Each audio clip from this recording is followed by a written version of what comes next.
Hello, everyone. Hope you are all doing well.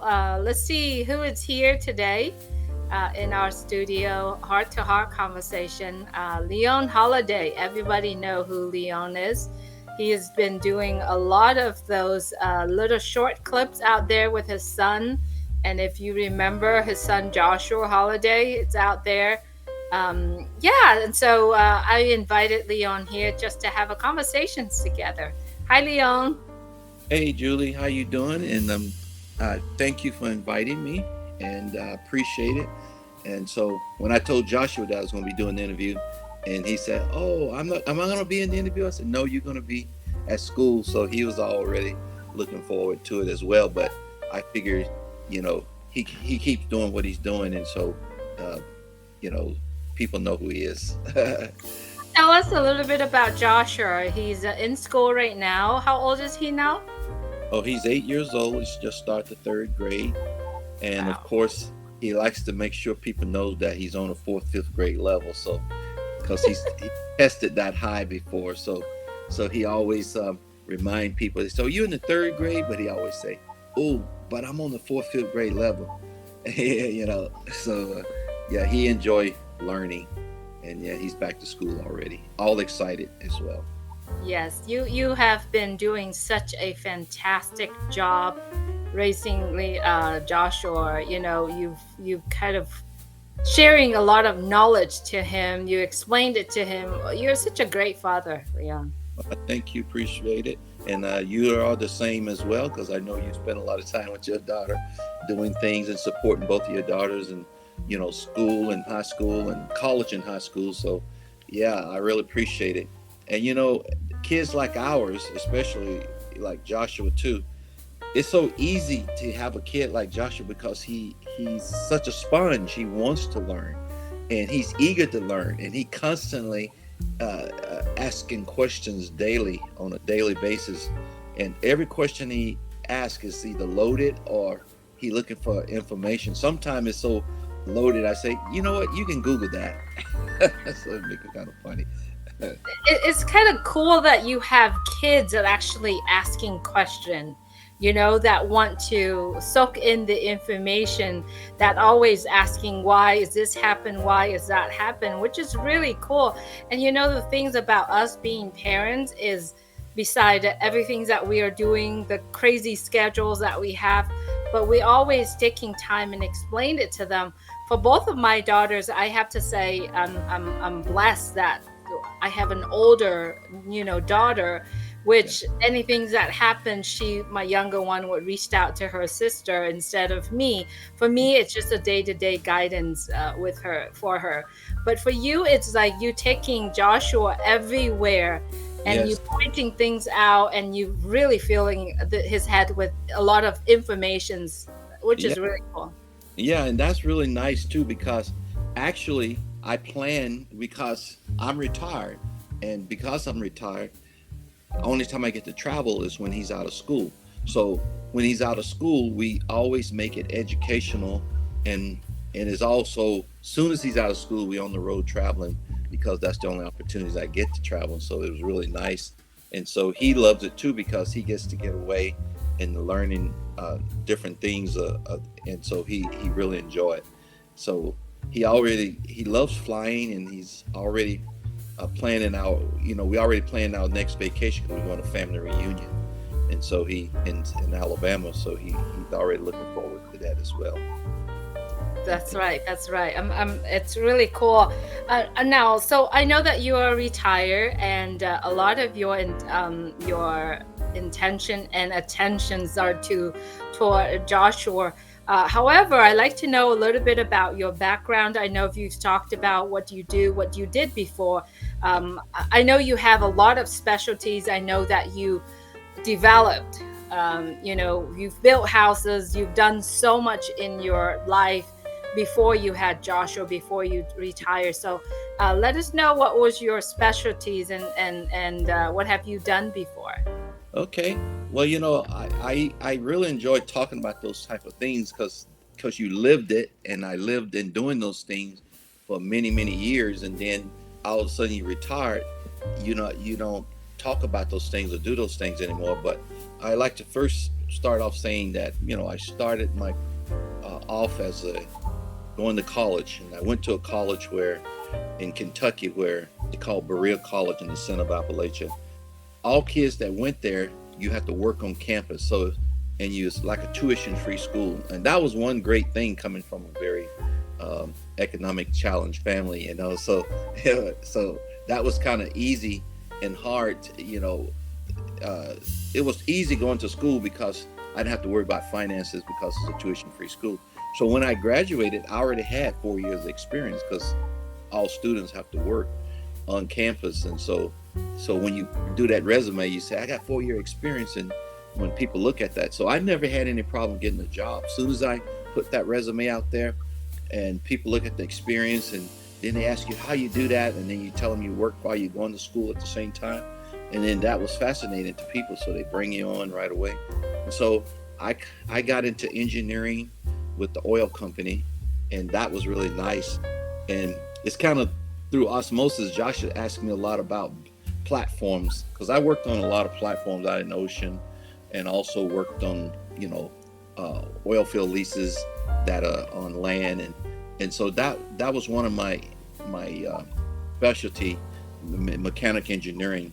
You're doing fluid flow dynamics and thermodynamics, and dealing with all different types of oil field and oil field leases, and offshore, onshore, pumping oil, pressurizing, formations and stuff like that, and cleaning water.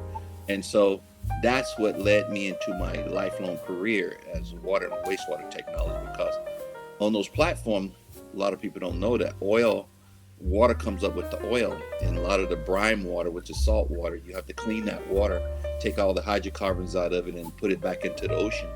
And so you have to treat it just like to almost to drinking water standard. So you're taking up water with salt and hydrocarbons, and you're removing all the constituents from the water, and then you're treating it, and then you're dumping it back into the ocean. That's environmental friendly to the fish. And then you're separating the oil and the gas from it and sending it on shore. And that's what I did a lot. And then on shore it's the same thing. Water comes up with the oil, and you treat it. So it when I left the oil industry, it was easy to transition into water and wastewater technology, because then I spent my entire career in water and wastewater technology, working for municipality, a special government district, and so that made it kind of easy to do. And Joshua, through osmosis, he learned all this stuff. He learns. I got photos of him when he was almost 3 years old, 4 years old. He's building a wastewater treatment plant, and I never sat down with him and explained to how these things work. And he said, I said, how do you learn that? He said, oh, I learned it through some kind of program on TV, storybots, because kids call in on storybots, say, where does water goes when it leaves your house when you flush the toilet? And one day he watched it, and he built the whole entire with pipes and Legos and things. He built the whole treatment plant. So through osmosis, so it's kind of funny to watch it learn stuff like that. So Very interesting. He did use Legos to build something recently. yeah, he just built the he built the always he's fascinated by the Titanic. He always building the Titanic. He's built airplanes. He's fascinated by planes, and he just built the oil rig platform.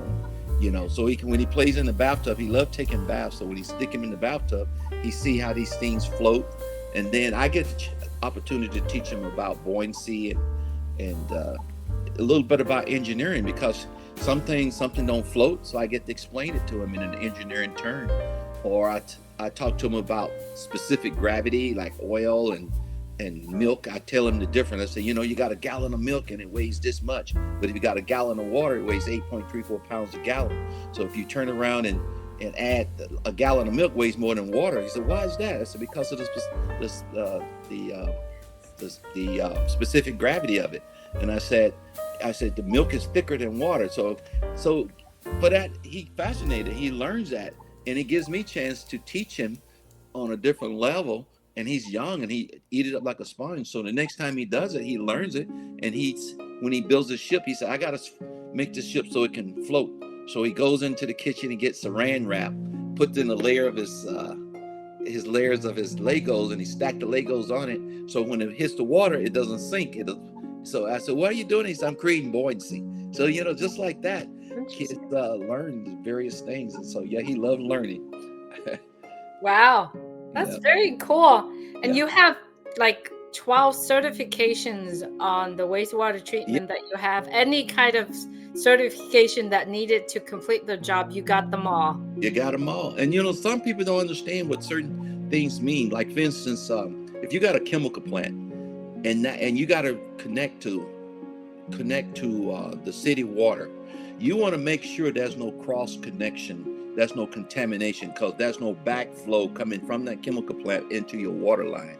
Or if a water line break on the street, when they fix that water line, debris gets into that line, it'll come into your house, and then you got a pollutant, a contaminant, and you got to make sure various things. That's a license for that. They call it a backflow and cross connection license. That's one of the licenses I hold. So make sure water is not contaminated. If you get a broken line, or a lot of people don't understand. You have restaurants. You got to make sure you got a backflow device, making sure it's not contaminated that way as well. And a lot of people don't know something as simple as a garden hose laying in a dog bowl in your backyard. And if you run that that hose in that bowl, and there's a break down the street, when that water, it sucks in debris from that dog bowl in the backyard into your line if you got the line running. So all that technical stuff, does licenses for that. And I have license for collecting, like you call a mechanical engineering license and laboratory license, because when you grab samples, you got to have a chain of custody. You got to know how to treat those samples. I have license in that. I have water treatment, how to treat water, how to distribute water. I got a different license that. I have a wastewater license, industrial waste license. So there's many different licenses, and each one of those licenses are a separate profession. And a lot of people don't know that. So when people hired me, they always looked at all my licenses and said, "Wow, we get to use this guy." And so that's one of the main things when you hire. They want to utilize all your licenses. You have to sit there and say, "Hey, wait a minute. I'll let you use 2 of them, but I won't let you use all of them unless you pay me for them," because they want to get away, because you take in the place of like 8 different people when you get hired, or else they would have to hire 8 different people, but they want to overload you with all of this work. And so you have to sit there and stick up for yourself and say, "Hey, wait a minute. Okay, I'm willing to do a lot." So then they move you up in management, because they figure, well, we put him up in management, so that way we get to use his license. But Oh, you have to draw the line there too as well. yeah. Yeah, that's true. Okay, so out of curiosity, let's say our friends in Papua New Guinea, Africa, they wanted to build a road, they want to build the water treatment plant, for example. I know you have all the knowledge. I think what I'm saying is, I guess if you build a water treatment in one country, you can build a water treatment in another country, but you have to kind of follow the rules and regulations in that country. Exactly. Uh, treating water could be the same any and everywhere. It's the Mm. same biological process. It's the same biology. Water, you got you when you treating water, you're treating organism. You're treating the constituents in the water, and they are microbiology. They're microbes, and you treating that to make sure, are you removing those to make sure that you don't have pollutants, contaminants that's inside the body, to make sure it doesn't harm you. So building, there's you got building codes, and building codes are in it even varies from city to city and state to state and country to country. Some building codes are more relaxed than some. So you'll see that when you see earthquakes happen, certain things fall, bridges, it's because their standards wasn't the same. A whole city would fall on a 6.5 earthquake because their standards wasn't the same. So when you build it in other countries, you got to build using those standards. And the U.S. does have some very stringent standard. And then, of course, you see those big old huge infrastructures going on in China. They have, good building standards as well. And a lot of those engineers build all over the world, just like the U.S. engineers build all over the world because of our standard. And that's a lot when you're dealing with structure engineering and civil engineering and electrical engineering and all those different areas what you have to use. But the type of engineering I learned was industrial engineering, industrial technology. You learn about all industries, and so that gave me an insight on how to work in any different those fields. And that's how I learned electrical, learned plumbing, learned electrical and mechanical, and civil, and even structural engineering. I know a little bit about it, all of them. Very, very cool.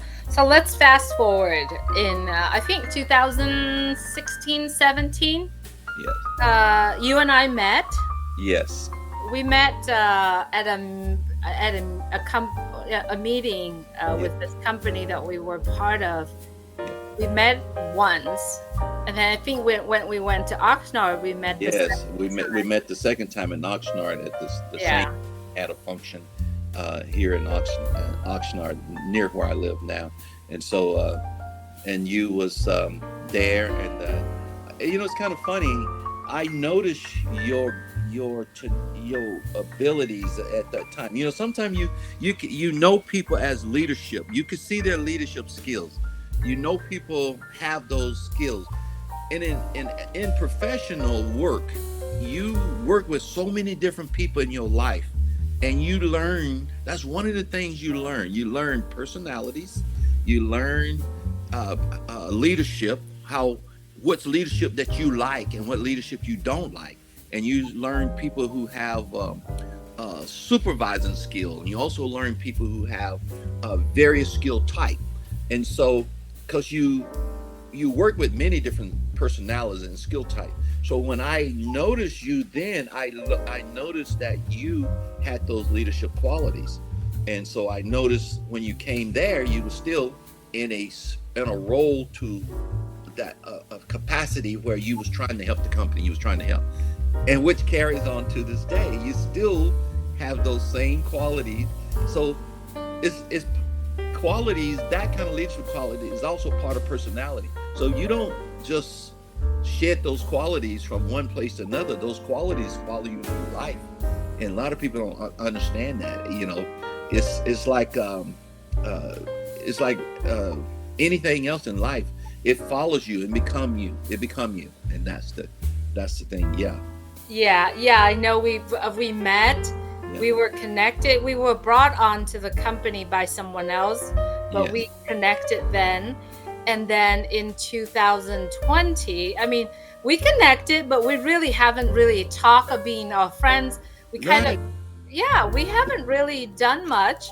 Exactly. I know, it's kind of funny. And then as soon as you contacted me about Unpassive, it was a no-brainer. It was a no-brainer because you get to observe someone's leadership quality, and you get to see them work in those roles and those capacities. It's not hard to say, hey, I want to join. We from that time when we met in Oxnard, which is 2017. And then 2020 is when I brought you on to Unpassive. But between those years, I was with another company. And that year was the year that I organized all these events. And you literally watch me on Facebook. I watch you on Facebook. I watch you in action. Matter of fact, I think I even sent you an email saying I want in.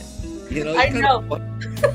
You saw that I took that leadership role in that company, and you were like, I want in, and I want in. And for some reason, Leon, which kind of being good to protecting you, it's that company, there's so many people lost money in that company, like big money.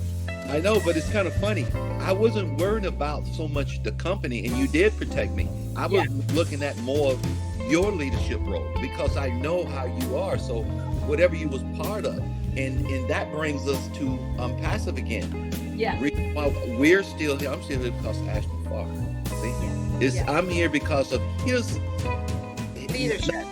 leadership, and you working with somebody who has a great leadership.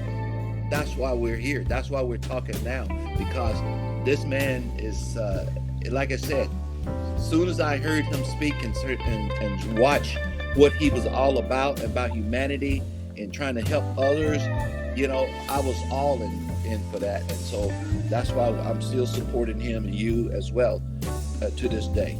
Yes, yes. I remember when I told you about on passive, you went in right away, Yeah. and I sent you 2 to 3 videos on WhatsApp, and you like, I'm in, and then you roll your sleeves up, and then you introduce it to every single people, and especially you said to your family, what, this is your last rodeo? This is my last trip to the rodeo, and I want you guys to join.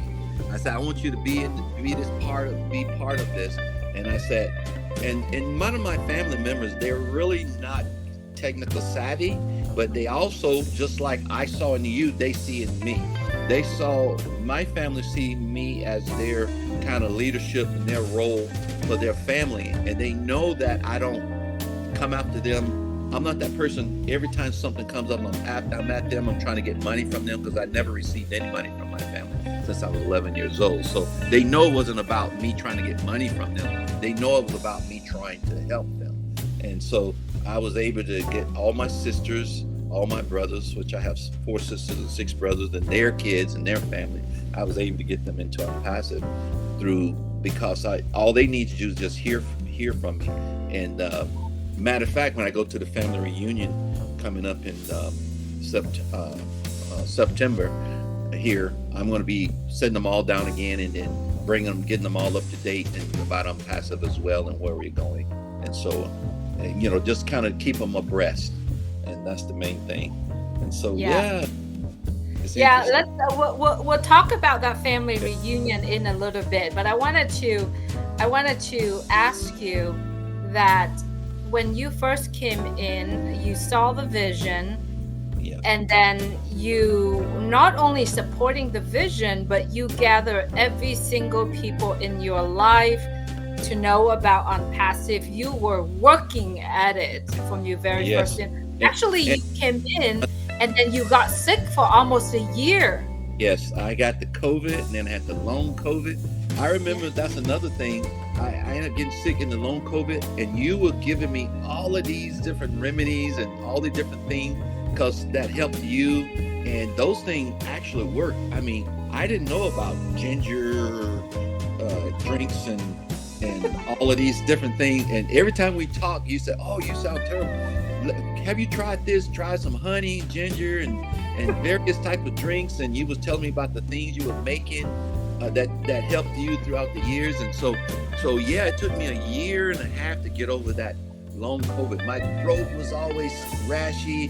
I always had the deep sinus and nasal thing going on, and so that happened. And then once I was out of that and started feeling better and got over all of that, and now I've been in it to win it. I've been in it the whole time. So that's the reason why Joshua and I don't know what people see us. There's a lot of people don't see us, but usually if I miss a webinar, you always either send it to me or I always grab it, and I'm there, and I always review it and look at it, see what's going on. Sometimes I'm on some of the webinars because I'm either traveling or doing something with Joshua.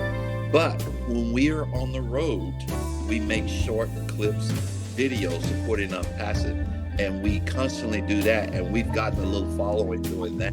So we post them on YouTube, and we post them on TikTok and Instagram and Facebook. So we post all our little plots, and basically we just learned to do it like a blog of our travels and just everyday things that what kids do and what Joshua would do and the things that he like, and just his conversation, even just our daily walk. We'll just blog about it and talk about it, because he's such a inquisitive kid, and he constantly talking. Even on our walk, he'll just look out on the blue and just have a conversation, or he'll see an airplane pass in the sky, and he'll say, "You know what? That's a Delta airline. How could you see that far? Oh, look at the wings. I could see the wings because we near what they call a traffic pattern coming through the Fillmore TCA, and that and the planes coming into LAX or Van Nuys have to come through that traffic pattern. He's, oh, that's a Delta airline, that's American airline, that's Alaskan airline. How could you see that? Because my eyes not that good. And he's talking about that, and he's talking about everything, talking about chemtrails in the sky, and it's just amazing. How do you know about chemtrail? He start because Wow.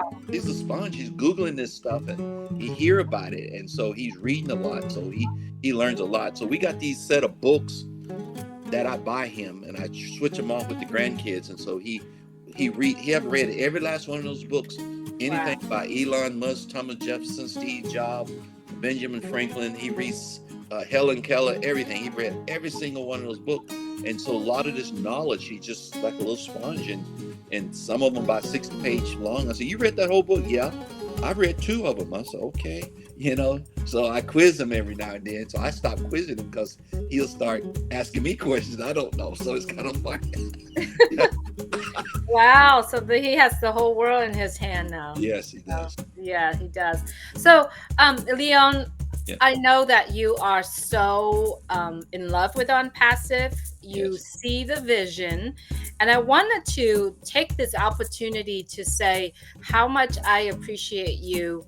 You not only supporting ONPASSIVE, but you support me in my Yes. support to ONPASSIVE, because if you, let's just assume that you like me, for example, you're not only just supporting me because you like Ash, you love Ash, and you Exactly. love ONPASSIVE, and that is so important for you Yeah. to have the level of support that you support me. You have Mhm. to love and believe in the vision of ONPASSIVE. So tell me, what is ONPASSIVE? What do you see in Well, ONPASSIVE? that's the crazy part because, like I said, I never lost the vision when I got the vision. What Ash wanted, I knew that it's going to take some time. And remember, one time Ash was on, and we was talking, and I remember saying, no matter what, until it's right, don't put it out there, even if it takes time, because it takes company a long time to get up and running. And I believed in that. I never believed in a get rich quick scheme. I never believed in it was about money. It was never about money. It was about humanity and helping people. But at the same time, knowing Ash, he's trying to help all of us be financially secure as well. And just because of his vision, and I always knew what that vision was about humanity and helping people. He's talked about people in Africa having clean water, and people other parts of the world having clean water. It ain't just Africa. Even here, we need clean water here in the USA. Look at that Michigan crisis. A lot of the pipelines in the whole United States is over 100 years old. It ain't just Michigan. It's just a matter of time for these pipelines start to have problems. And a lot of these lead-based paint, because cities don't do their infrastructure like they should. Every so many years, they should be replacing certain portions of their infrastructure in their city to bring it up to par. Because when they built these things, they only had those materials. Some of these cities got this Orangeburg pipe that was made out of certain type of paper, and they still in the ground. There's a city in Fresno County called Parlier, still have Orangeburg pipe in the ground. So those pipes are leaking. Sometimes those pipes just the piping itself have totally dissipated, and you just got wrapping the inside the dirt, and a lot of people don't even know that. So Michigan was just the start of the problem, and then Mississippi the same way, just the start of the problem. And that's this kind of thing that Ash was talking about, trying to help people. And one person did a statistic saying that it only takes like $29 billion to make every person in the world, in the United States, less homeless. And they talk about money's being spent elsewhere. So Ash's vision of helping people, making sure people have food in their pocket, in their stomach, or making sure they have clean drinking water, I resonated with that. You resonated with that, and that's been the vision for me.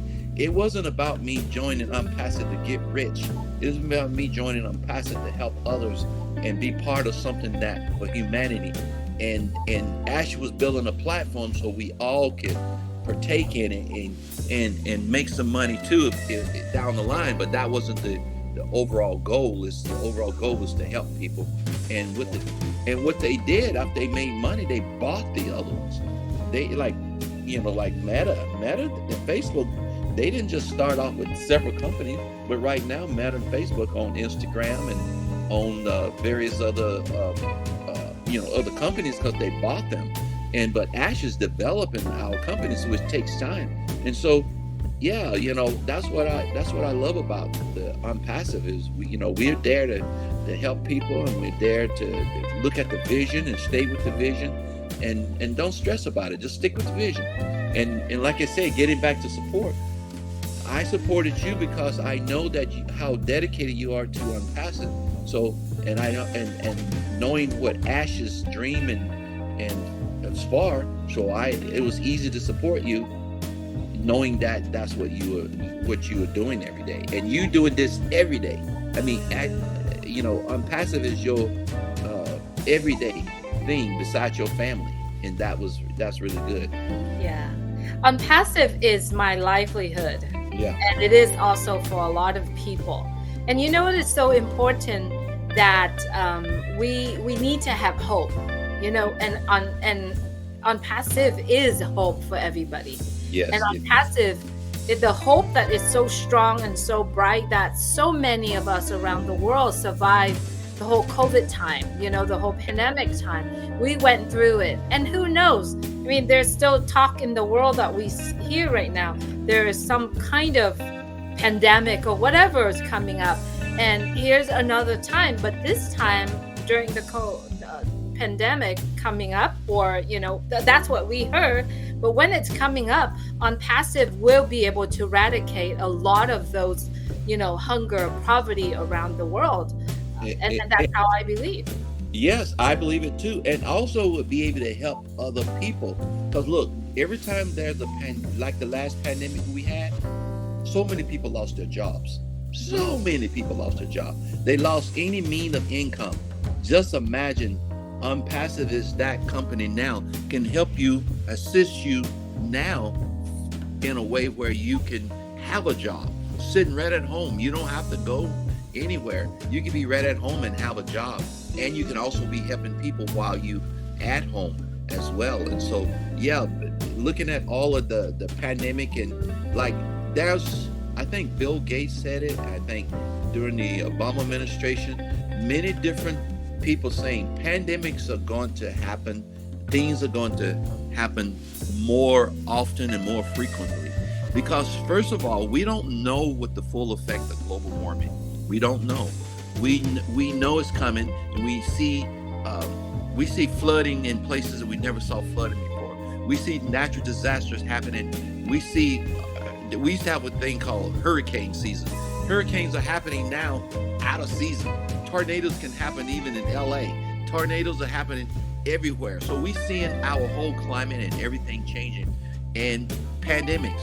People can jump on a plane and take a virus from one place to another within 24 hours. They can be somewhere in Kathmandu or China or Madagascar, and the next day they could be in San Francisco with the whole virus. And those things can happen easily now. So because of our way of traveling and our methods of traveling. And so, yes, we have to be very vigilant, and we have to be able to be thinking past those things. And we also got since the pandemic, the COVID pandemic, we should all be thinking of, just like we always thinking now, we better have a stash of water or a stash of food, or we got to be thinking other ways to make money too. Methods of making money to have income if you lose your job. If your job closed down, you're not an essential company. Imagine you're not essential employment. Now you got something that you can look forward to with Unpassive. Yeah. As well. Yeah, absolutely. I know that you want to help your family, your entire family. Yes. What are you looking forward to I'm with looking. Passive and have the tools and to help your family? Well, that's the other thing. I'm looking forward for my family to, especially my siblings, to. I know how hard they worked all of their lives to add to their retirement. I'm looking for something for them because they all work mediocre type jobs. That's Some of them don't even have pension, and it's not going to pay them. Some of them have to rely on Social Security, and Social Security is not guaranteed anymore. And and I'm looking for Passive to be able to be that backup for them, that backup method for them to be able to say, I got something I can fall back on. And while I'm falling back on that, I'm also helping humanity. I'm helping other people. I'm helping the world, as well as, or I'm helping somebody who could be in the same situation as I am, and offering it to them, and the technology. And as you know, AI has since the first of the year and before, been the topic of to everything. And we're just now beginning in the phases of AI. And Ash always talked about all the passive product is embedded with AI. A lot of AI stuff is powered by AI, and that gives my family members the introductory to AI, to artificial intelligence, and to understand it on a different basis, on a level where it's friendly. That's open AI, different kinds of AI. And like getting it back to Joshua's very immersed in AI now. He knows it, he knows how it works. And you helped me, Julie, to learn how to navigate through some of the AI tools that we can advertise with. And I'm teaching Joshua, and he's right there learning on a level where it's not frightening to him, to where he's having fun with it. And the funniest part, he started TK before kindergarten. It's called TK. He started TK on a computer at home because he was in the middle of pandemic. And it's amazing that I'm able to observe how a kid, through osmosis, and how they learn technology without any sweat, without any fear. He learned how to use computers at that age level. And I think it was like 4 years old. And here it is now, his beginning of his third grade year. All his homework is on a computer, just like a college student. You go into college, you go into class, you're taking a MacBook or something, you're taking notes on a MacBook. His whole learning phase is a computer. And he's also already immersed and engaged to AI. He understands how it works. He understands, not 100%, he understands it on various levels as a kid level, but he understands it. When I remember working with people throughout my career, it was towards the end of my career where we all had computers on our desk, and all the water and wastewater technology. You had computers, you had data centers where you monitoring things in these various plants and treatment plants, and you had different loops and ladder logics, and you learning all about set points and stuff like that. And so I was fascinated by how people who barely had a high school education was learning this stuff. And now with looking at Joshua on this level and how he's learning it, and now is part of our society now. And it's like people saying, is AI going to take my job? AI going to enhance your job. AI going to help you in your job, just like unpassive technology is going to help your business. They're going to help your organization. They're going to help your little league team. They're going to help your Girl Scout and how you can sell Girl Scout cookies even better. It's going to help your cheerleaders trying to raise money, your volleyball team. It's going to help every aspect, from sports to businesses, to school, to home businesses, to everything you can imagine or you can think of, to large corporations, to universities. Imagine another pandemic. We got OConnect. Now you can do a video conference. You got to have various professors using that technology, all embedded with artificial intelligence. And kids going to learn it. They're going to know their competitors out there don't have what we have, and that kind of thing. So unpassive going to help my family, everybody. And that's the reason why I'm so I'm still so fascinated by the dream and unpassive the technology alone. And and so again, I always talk about Ash and Passive. He's giving you a tool, just like McDonald's is giving you a franchise. It's so he's giving you a tool, just like a franchise, and he's advertising for you. He's doing everything for you. And when you see unpassive sign symbol out there, you got to think about you got the support behind all of that. And so that's what still drives me and makes me fascinated about him.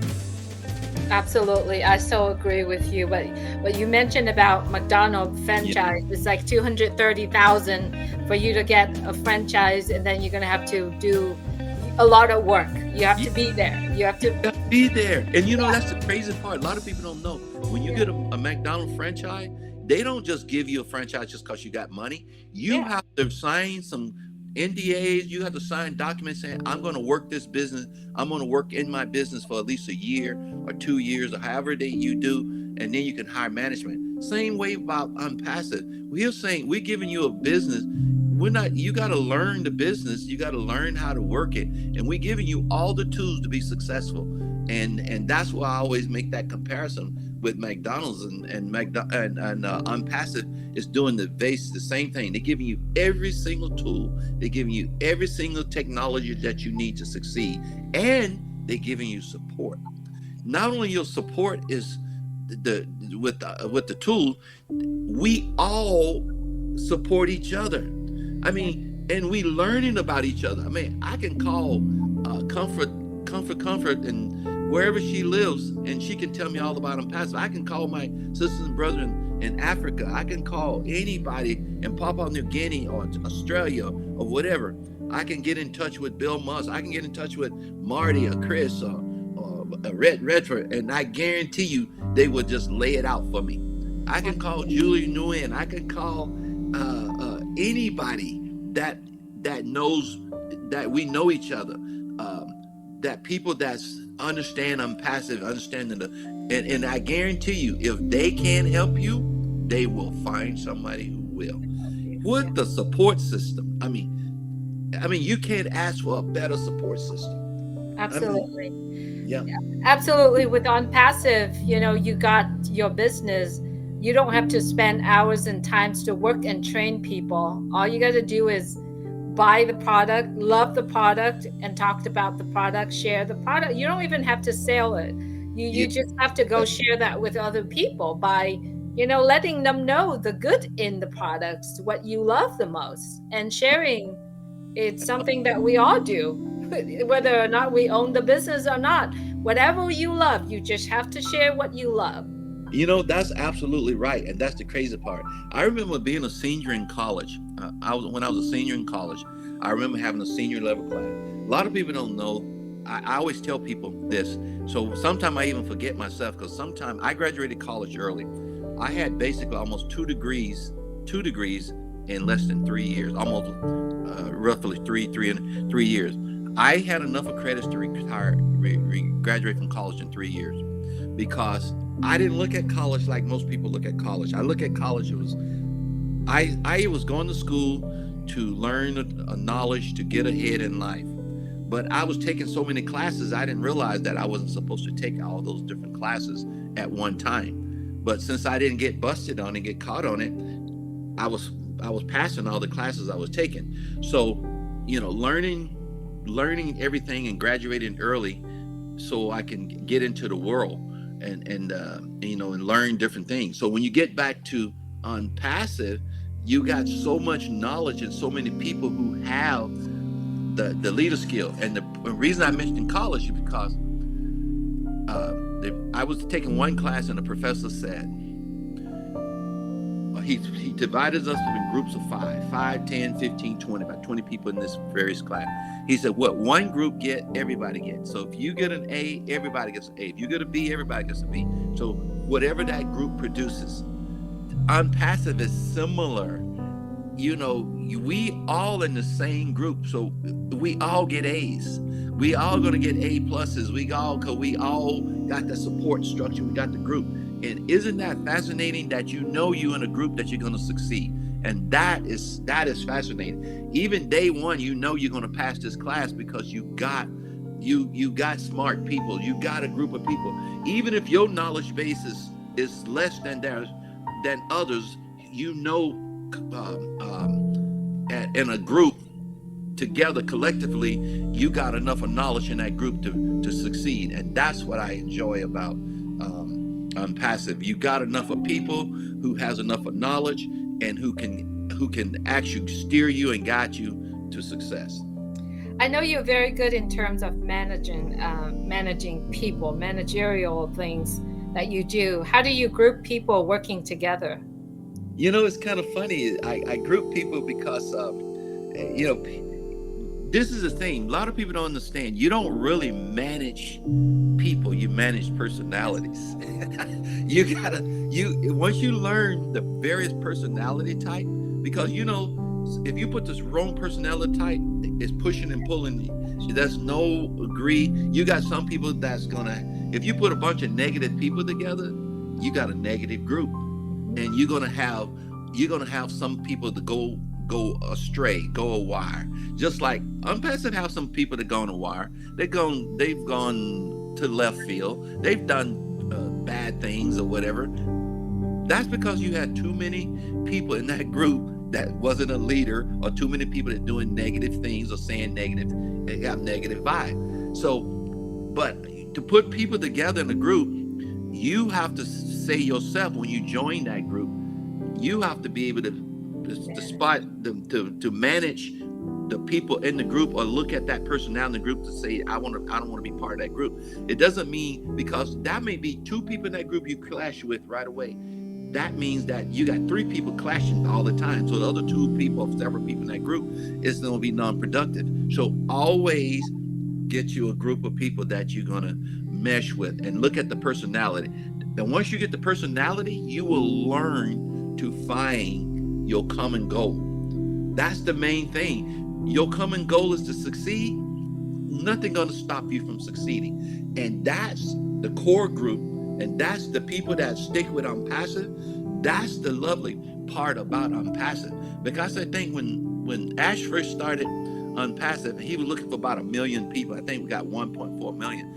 And basically, you get the group that's we're the group that stick together, and the ones that don't stick together, you know what? That's pretty good. Let them fall off, because it's like extra weight that you got to carry with you. And right now, the people who wants to be there wants to be there. People who see the vision, people who see the dream, people who wants to help other and don't look at it from the perspective, And here's the crazy part: we haven't paid anything. We Yeah. haven't paid anything. We haven't. Ash haven't been saying, "Oh well, you a member now. You got to be giving us money every single month." And that's what I don't understand. With people, how other, we can't speak for other. I can't speak for other. I don't know what's in other people's mind. I don't know what their personality is like. But here's the crazy part, is that we cannot speak. You can only go for what's in your heart and get with the people who share your same vision, and you can move forward from there. And as I can see it, we're going to succeed no matter what, because I have the same attitude as Ash have. You have the same attitude as Ash has. We're going to succeed, even if it's end up just a handful of us. We all had the same goal, and we all going the same direction. Absolutely. I love it. I love it. So let's wrap up this conversation talking about your family reunion. Okay. I know you are working on something toward Yes. that. Do you want to tell everybody, or is that something that's No, no. I want to tell people it's yeah, fascinating. I've sure. been working. It Yeah. is actually very fascinating. Listen to what you work on and what you are doing. So I Yes. want to hear it. Okay. A few years ago, I realized that my family don't know, after it's first or second generation, they don't know who their relatives are. And in the South, it's very common that you could be marrying your own cousin, you don't even know it. So I started working on the family's tree, so people could understand, because certain generation of people, I think I just heard there's a baby boomers, and then there's a group of boomers that they call the silent boomers. They don't talk much, they don't share much knowledge, because they don't upset the apple cart. And those people should have been passing on information to the boomers and the boomers to the Gen X. So I realized that it's very much needed because my family is so huge that somebody need to work on the ancestry, to work on the family tree. And so I'm working on the family tree, and my family's so huge that we got cousins. It was Here's a good example. I was on the internet about 3 or 4 months ago, and this girl, her name was Holiday. Her last name was Holiday, and she was typing, and she kept chiming in, and her name was Amia, and she goes to University of Auburn. And I said, it was funny. I said, "Who are you?" I just emailed her back. She said, I'm your cousin. I'm your niece." I did not know. I had no idea.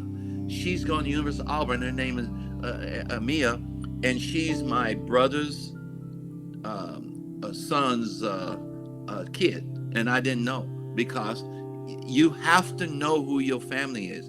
And so I'm working on the family tree.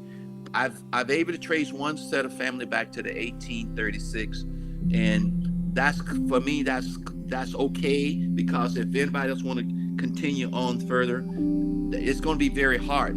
But then I'm finding out there's a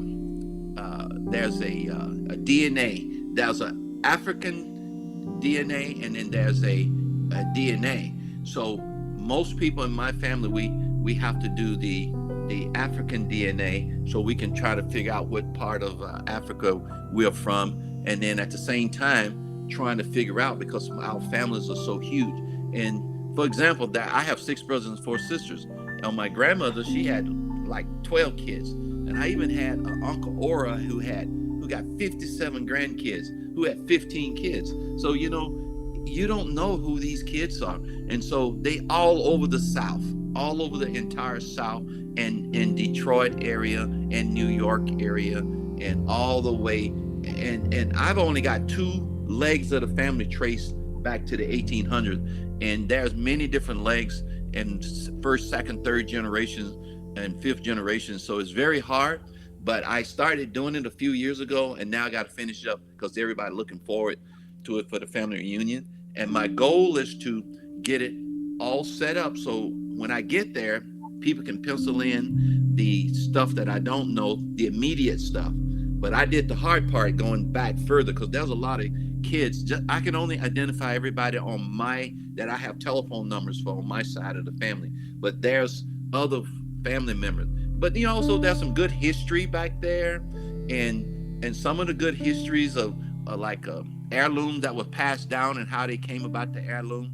Like for instance, my grandfather had a 25-20 rifle, a Winchester, and this 25-20 rifle been with the octagon barrel, been passed down through the generations. And I think when it got to my siblings, one of them sold it, didn't understand what it was, and then some guy told my uncle, he said, "Your nephew sold this. I think you guys want to keep it in the family." My uncle bought it back and brought it back to my family members. So things like that. These young kids, they have no value, they have no understanding how important that could be. And so it's very important for two different reasons to do this family tree. And everybody, I'm finding out almost everybody in my community is related some form of fashion, on both sides of the families, on different ways. And so it's very crazy.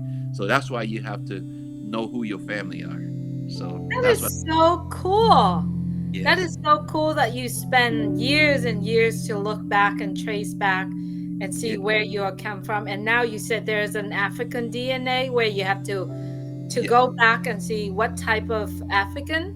Yes, you can do the DNA test, and they can tell you if you're from the Ivory Coast, or whether you're from Kenya, Nigeria, or South Africa, or Zanzibar, or whatever parts of Africa you're from. And because of your DNA gets into that database, you can trade.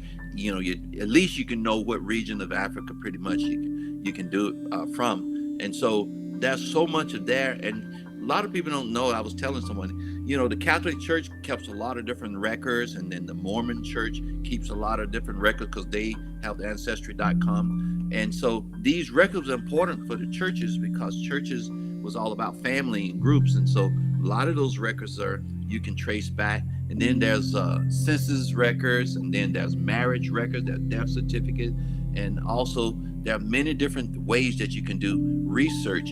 And then there's World War I, World War II records that all out there in a database. And now they got AI technologies that's helping you with all this. And if you and people who have really good graveyards that you kept the graveyard up, you can go also to a graveyard and look at the headstone and get information off of it, names and dates and birth, and you can trace stuff back that way. So it's so hard. Here's the crazy part: we have a graveyard called in Alabama where all our family members are buried and stuff like that. And you can't. One part of the graveyard is not maintained and kept up, and this part of the graveyard, people think these are their relatives, and I'm telling them your relatives is all in over there, and that part is all grown up. You got to cut that out of there so you can see where your relatives are. You're not maintaining those three, four, fifth generation because they don't know. They think this is their relatives here. No, your relatives are out throughout the whole entire graveyard. So it's kind of crazy to, I know that sounds a little morbid, but that's kind of crazy, how you got to trace things back. And like I say, you can trace things back through marriage records, through census, the Census Bureau, all the way back to the 1889, the census, or early 1900, and then you can trace stuff back through World War I, World War II records, and death certificates, and there's other ways that you can do it too that pops up. And now they got artificial intelligence connecting everything. And then you got other people who starting the family tree somewhere else. They don't know they related to you, but the ancestry.com and the AI will connect you. They say this is maybe a person of interest. They drop a leaf and say you click on that leaf and you say, I don't know. Then you see someone else in another state, another country, searching for their ancestors, and the AI would connect you. And so that's another thing that's fascinating about it. So people out there who wants to do it, you can do it that way as well. It's a process and it takes time, but don't get it. It's like anything else. If you get tired of it, put it down for a while, and then you go back and do it because it's a lot of work. That is so cool. And did you remember OnPassive has a platform, a product called Oh My Life? That was, I didn't. I there forgot. was a talk. There was a talk. There was a brief conversation about it. But we'll see what we're looking forward to see. Okay, that sounds good. That would be nice to make sure that part of it. So yeah. Yeah, you're gonna have to keep all of your history, your family, and everything in that, and that's why it's called Oh My Life. But we'll see what happened. Okay, Wow, all right. it was so good conversation we had. Thank you so much for your time, and Well, once again, thank you for having me on your show here, Julie, and I really appreciate it. And you know what? I was wondering when you said let's talk about it. What am I going to talk about? Other than passive. And now this has been really nice and been easy to talk about yeah, almost anything. So that's really yeah, great. yeah, because it's basically we don't really plan anything. Oh, we don't plan anything. We basically just come and talk and just have the heart to heart conversation, and that's why I call this show is a heart to heart conversation. I know it's very hard to hard. It reminds me of an interview I had once. I Yeah. was interviewing for a very important job one time, and they have people. So I got to the interview early, and the guys who was on the interview panel, they was out taking a smoking break. So I happened to be standing out where they was come out to take the smoking break. So I had several conversations with three of the people on the panel before I even know. I didn't know they was on the panel. So they were waiting to call me in. So when they called me in for my interview, I'm looking at three people that I had already spent 15, almost 10, 15 minutes talking to. Yeah. The ice was broken already. I was nervous because I was talking to them Yeah. about any and everything. So when we sat down and had that interview, boom, I passed with flying colors. I ended up getting the job. Yeah, it's just it's just like that. You get your heart flow. One time I went to an interview for a job, and it's kind of like the person that interviewed me asking, "What did you do to prepare for the interview?" I said, "Nothing really," because all I have to do is be me. Like interview is what you tell people about yourself, And so when you being me, you don't need to prepare for anything. You just show up and then you Do just up. talk. Exactly. Yeah. That's So anyway, that was a fun conversation. Thank you so much, Leon, for coming on. okay. And No thank you, problem. everyone. Thank you, everyone, for watching. Take Alrighty. care. Here. Bye. Bye. Bye.